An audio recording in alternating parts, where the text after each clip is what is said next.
في ليل القادسية المظلم، كان الجميع يغط في نوم عميق من التعب، إلا عينا واحدة، عين كانت تخطط لخدعة عسكرية ستدرس للأبد.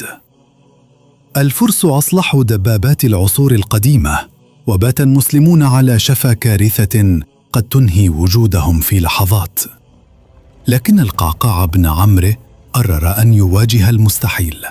لم يكتف بخدعة الغبار، بل اتجه بقلب ميت نحو الفيل الأبيض وجها لوجه.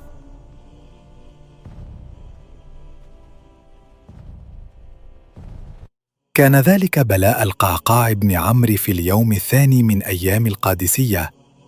أما بلاؤه في اليومين الثالث والرابع فسيأتيك نبأه بإذن الله. ما كاد يقبل الليل ويلف بظلامه ساحة القادسية حتى وضع الجند سلاحهم وأسلموا جنوبهم للمضاجع.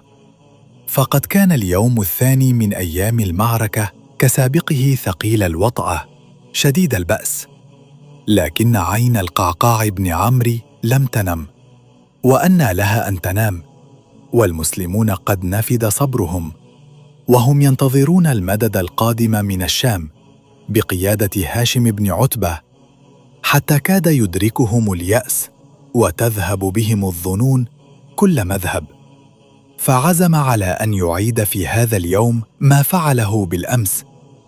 أخذ القعقاع يسرب فرسانه 1000 الذين جاءوا معه إلى المكان الذي وقفوا فيه صبيحة اليوم الماضي بعيداً عن القادسية، وأمرهم إذا طلعت عليهم الشمس أن يقبلوا على ميدان المعركة 100 إثر 100، على أن يكون بين 100 وأختها مقدار مد البصر، وأن يشحنوا الجو بالغبار، وأن يملأوا الأرض بالضجيج والعجيج، ليبثوا في صدور المسلمين الثقة والعزم، ويشيعوا في نفوس الفرس القلق والخوف.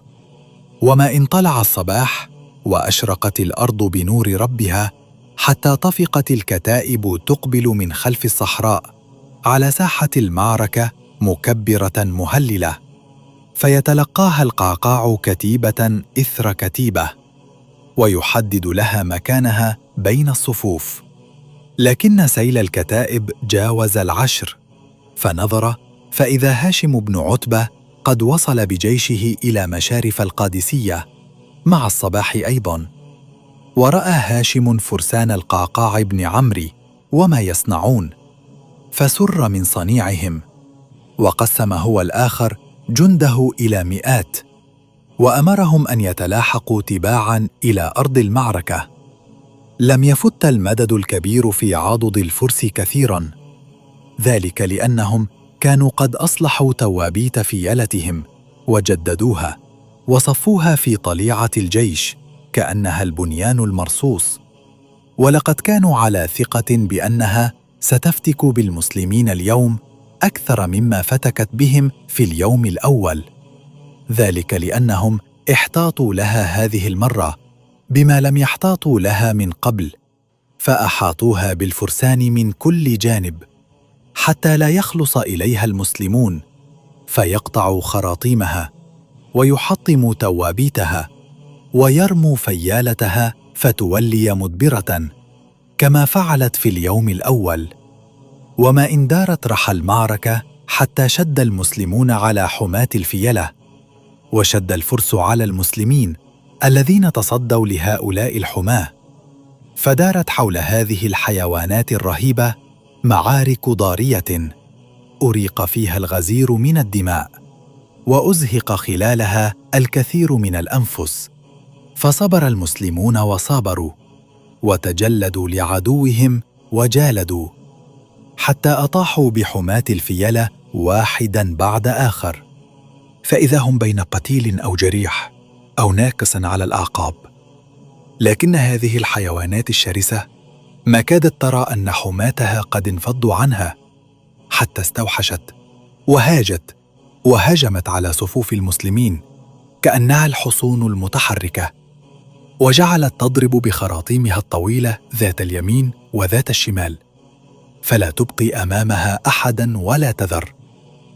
ولم تكن لتؤثر فيها ضربات السيوف، ولم تكن لتنال منها طعنات الرماح، وما كانت النبال إلا لتزيدها ثورة وهيجانا. شعر سعد بن أبي وقاص بالكاثرة التي توشك أن تحيق بالمسلمين بسبب هذه الفيلة، وأيقن أنه إذا لم يقض عليها فسيؤوب المسلمون بهزيمة لا تقوم لهم بعدها قائمة.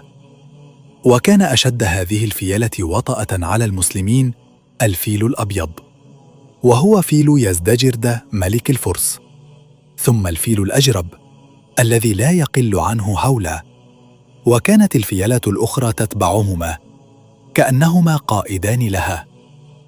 استشار سعد بن أبي وقاص جماعة من الفرس الذين أسلموا، استشارهم في أمر هذه الفيلة وسألهم عن مقاتلها، فقالوا: افقأوا عيونها واقطعوا خراطيمها فتفشل وتذهب ريحها. فأرسل إلى القعقاع بن عمرو وأخيه عاصم وقال: اكفي المسلمين الفيل الأبيض.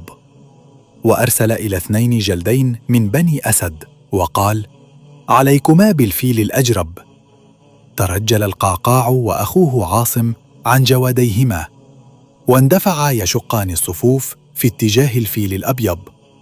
فهل سيتمكن بطلنا من الوصول لعين الفيل وسط غابة السيوف ورماح الفرس؟ وكيف ستكون نهاية هذه المواجهة الدامية التي ستقلب موازين المعركة؟ انتظرونا في الجزء القادم، ولا تنسوا الإعجاب بالفيديو والاشتراك في القناة لتصلكم تكملة هذه القصة الأسطورية.